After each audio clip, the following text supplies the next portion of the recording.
C'est après 72 heures que le carrefour traditionnel, dans une ambiance cordiale et fraternelle, que les assises culturelles et sociales de la communauté à Pindji, deuxième édition, ont fait tomber son rideau au Musée national en présence des invités de MAD, membres de la communauté, résidents ou de passage dans le Grand Libreville et curieux, venus pour découvrir les rites et coutumes à Pindji. Je pensais que les peuples même, notamment le peuple à Pindji, étaient un peu hermétiques.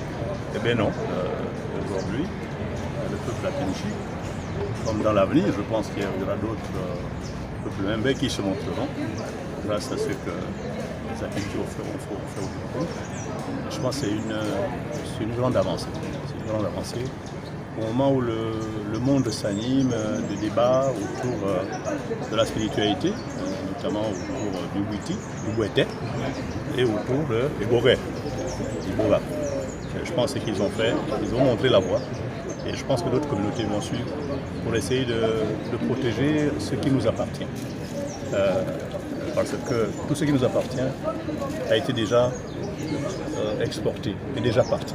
La seule qui nous reste aujourd'hui, la seule chose qui nous reste, qu'on ne peut pas exporter, même via Internet, c'est le Bouete et les Boga. Ce qui les exporte, c'est une vue de l'esprit. Le substrat réel du Witi et de l'Eboga ne peut pas être exporté. Comment on peut contribuer à nos rites? Le dernier rapport de la Banque mondiale encourage les pays à faire de l'économie nature.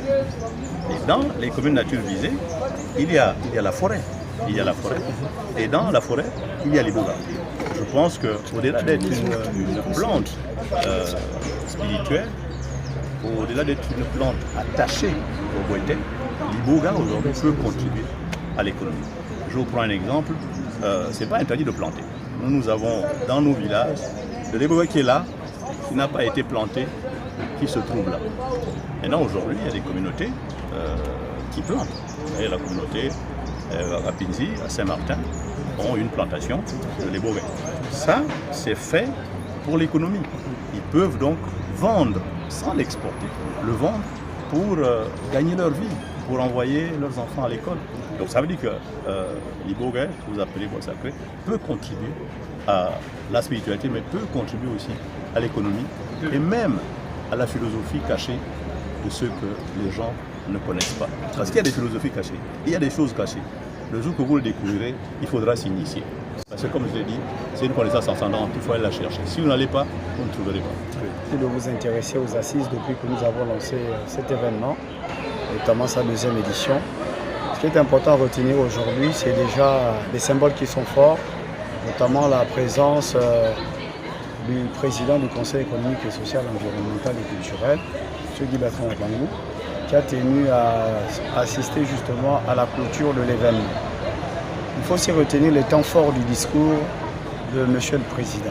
Le temps fort du discours de M. le Président, c'est justement l'invite du gouvernement de la République gabonaise, des autorités de notre pays, à pouvoir faire un effort beaucoup plus intéressant par rapport justement à la valorisation de notre patrimoine culturel, parce que nous estimons que notre économie, c'est vrai qu'elle est une économie basée sur l'or noir, notamment le pétrole, mais nous savons tous que l'or noir est une richesse, j'ai envie de dire, qui un jour pourra nous abandonner.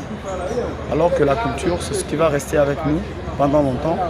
Il appartient à tous les enfants du Gabon de pouvoir valoriser notre artisanat. Il faut aussi retenir qu'il était intéressant d'entendre le président du Conseil économique et social, environnemental et culturel dénoncer ce que nous pensons déjà, notamment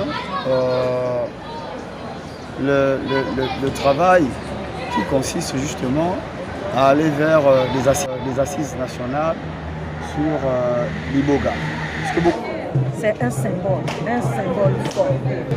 En fait, nous laissons le reste à Zambia Congo, lui qui est le maître du temps de nous inspirer et de prendre en compte cette deuxième rencontre parce que nous voulons marcher sur des bases de respect, de cohésion, de solidarité. Rapinti Longo.